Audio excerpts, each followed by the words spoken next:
សូមជូនរឿងមាយាស្ត្រី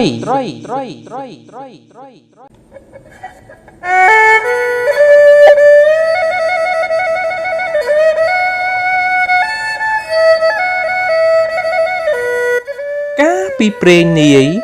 មានបុរសម្នាក់មានប្រពន្ធជាមួយគ្នាតែពុំមានកូននោះឡើយ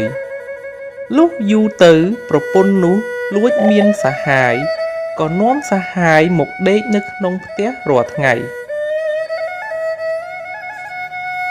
ថ្ងៃមួយប្តីទៅជីកដំឡូងក្នុងព្រៃបាត់ដល់ថ្ងៃក្តៅខ្លាំងពេកប្តីក៏ចូលទៅជ្រកក្នុងខ្ទមអ្នកតាមួយប្រពន្ធបានដើរទៅខ្ទមអ្នកតានោះហើយក៏បន់អ្នកតានោះឲ្យធ្វើឲ្យប្តីស្លាប់ថ្វាយបង្គំលោកតាអើយសូមឲ្យប្តីខ្ញុំនឹងឆាប់ឈឺស្លាប់ទៅអង្ការខ្ញុំបាននាំយកសហាយខ្ញុំមកដេកជាមួយរស់នៅជាមួយផ្ទះជាមួយគ្នាធ្វើមិនក៏បានដែរឲ្យវាឆាប់ស្លាប់ទៅប្តីពួនក្រោយខ្នងអ្នកតាឬប្រពន្ធបន់ស្រន់ដូចនោះក៏ឆ្លើយឡើងពីក្រោយខ្នងអ្នកតាថាមិនអីទេនាងបើនាងមានសហាយហើយនាងចង់ឲ្យយើងកាច់ប្តីនាងឯងស្លាប់នោះគឺងាយទេនាងវិលទៅផ្ទះវិញរកមាន់ក្រាបទាំងមេទាំងពងមួយសម្បុកស្ងោរឲ្យប្តីនាងស៊ីទៅវាស្លាប់ហើយអូអញ្ចឹងលោកតាអរគុណច្រើនលោកតាចាំមើលខ្ញុំនឹងធ្វើតាមសម្ដីរបស់លោកតាបង្គាប់អរគុណលោកតាប្រពន្ធគ្រាន់តែឮដូចនោះប្រពន្ធក៏ធ្វើតាមបង្គាប់អ្នកតាភ្លាមដីស៊ីអស់ហើយធ្វើជាដេកឈឺធ្ងោហឹសហើយធ្វើជាដេកលក់ទៅប្រពន្ធគិតថាប្តីប្រហែលជាស្លាប់ហើយក៏បើកទ្វារនាំយកសហាយចូលទៅដេកជាមួយអ្នកទាំងពីរកំពុងតែនិយាយគ្នាប្តីក៏ក្រោកអង្គុយហើយហៅប្រពន្ធនិងប្រាប់ប្រពន្ធថាឯងទៅដាំទឹកឲ្យខ្ញុំងូតបន្តិចមកណាខ្ញុំដូចជាមានអារម្មណ៍ថារងាណាស់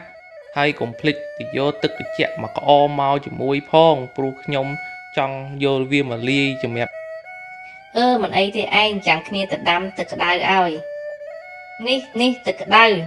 ចាំគ្នាយកក្អមទៅដួសយកទឹកត្រជាក់មកឲ្យក្រោយឯសហាយក៏ចូលទៅពួនក្នុងពាងធំមួយនៅខាងដំណេកសំងំចាំប្តីនោះដេករួចខ្លួននឹងចេញទៅដេកជាមួយនឹងមេនោះទៀតមេនោះឃើញដូច្នេះអរណាស់ត្បិតត្រូវនឹងពាក្យទៅបន់អ្នកតា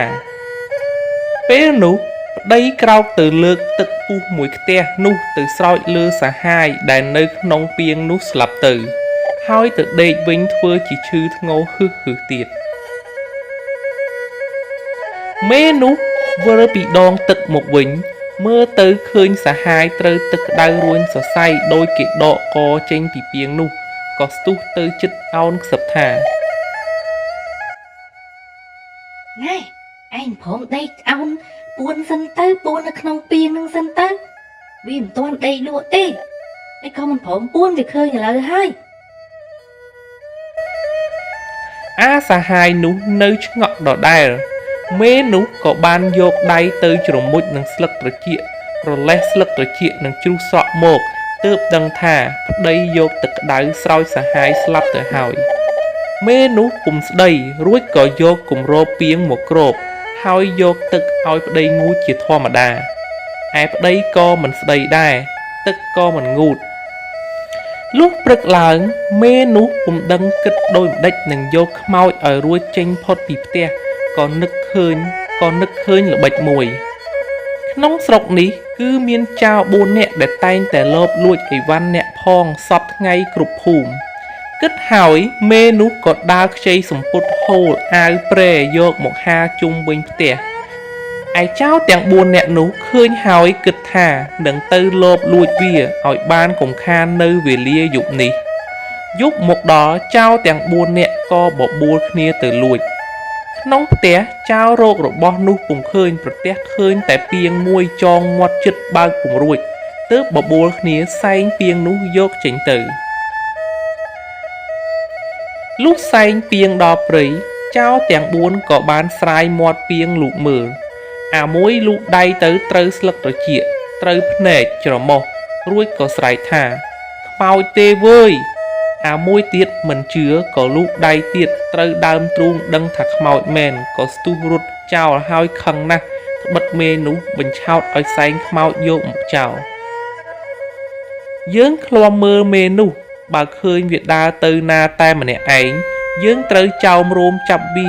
វាយវាឲ្យរៀងម្ដងកុំឲ្យវាមកបញ្ឆោតយើងដូច្នោះទៀតថ្ងៃមួយមេនោះចុះទៅកំពង់រកទិញអីវ៉ាន់ក៏បានជួបចៅទាំង4នាក់ទៀតពួកចៅនាំគ្នាចាំសងសឹករឿងដែលបញ្ឆោតវាពីថ្ងៃមុនមេនោះខាត់ចោលហើយបបួលទៅចែកប្រាក់ដើម្បីទាពីនាយសំពៅ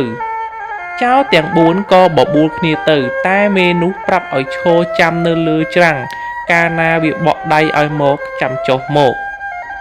មេនោះក៏បានចុះទៅនិយាយជាមួយនាយសំពៅថានឹងលក់ចៅទាំង4នាក់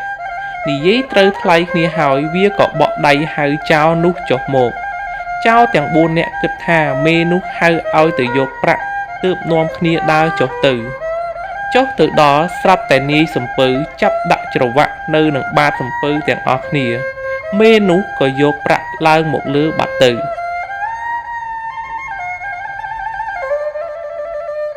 លុះនាយសំពៅបានដាក់ច្រវាក់ជាប់ហើយចៅទាំង4នាក់ខឹងណាស់កាច់ច្រវាក់រត់ចេញពីសំពៅមកទាំងយប់នោះជួនជាយប់ជ្រៅចៅក៏នាំគ្នាឡើងមកដេកលើដើមឈើធំដែលមេនោះដេកដែរចៅម្នាក់បានឡើងទៅជួបនាងនោះនៅលើចុងឈើអាចៅនោះបំរុងនឹងសម្លាប់តែមេនោះលើកប្រាក់បង្ហាញហើយខ្សឹបបបួលគ្នាយកគ្នាជាប្តីប្រពន្ធ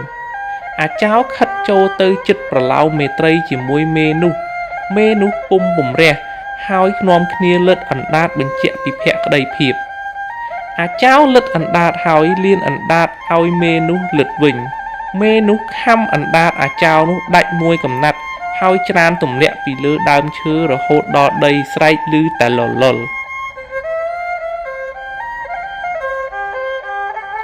ឯចៅ3នាក់ទៀតគិតស្មានថានាយសំពៅចោមចាប់ក៏លោតចុះពីលើដើមឈើរត់ទៅហើយស្រែកហៅគ្នាថាវើយគ្នាយើងរត់នាយសំពៅដេញហើយអាចៅដែលដាច់អណ្ដាតនោះស្រែកហៅគ្នាវាថាមេនោះនៅលើចុងឈើត្រូវនាំគ្នាទៅចាប់ប៉ុន្តែវាដាច់អណ្ដាតដូច្នោះនិយាយមិនច្បាស់ឮតែលលគ្នាវាគិតស្មានថាគេដេញចាប់គឺចេះតែប្រឹងរត់យកតែព្រះអាយុរៀងខ្លួនឯមេនោះចុះពីលើចុងឈើយកប្រាក់ទៅផ្ទះឲ្យប្តីនៅរកស៊ីជាមួយនឹងប្តីជាសុខសប្បាយតរៀងទៅ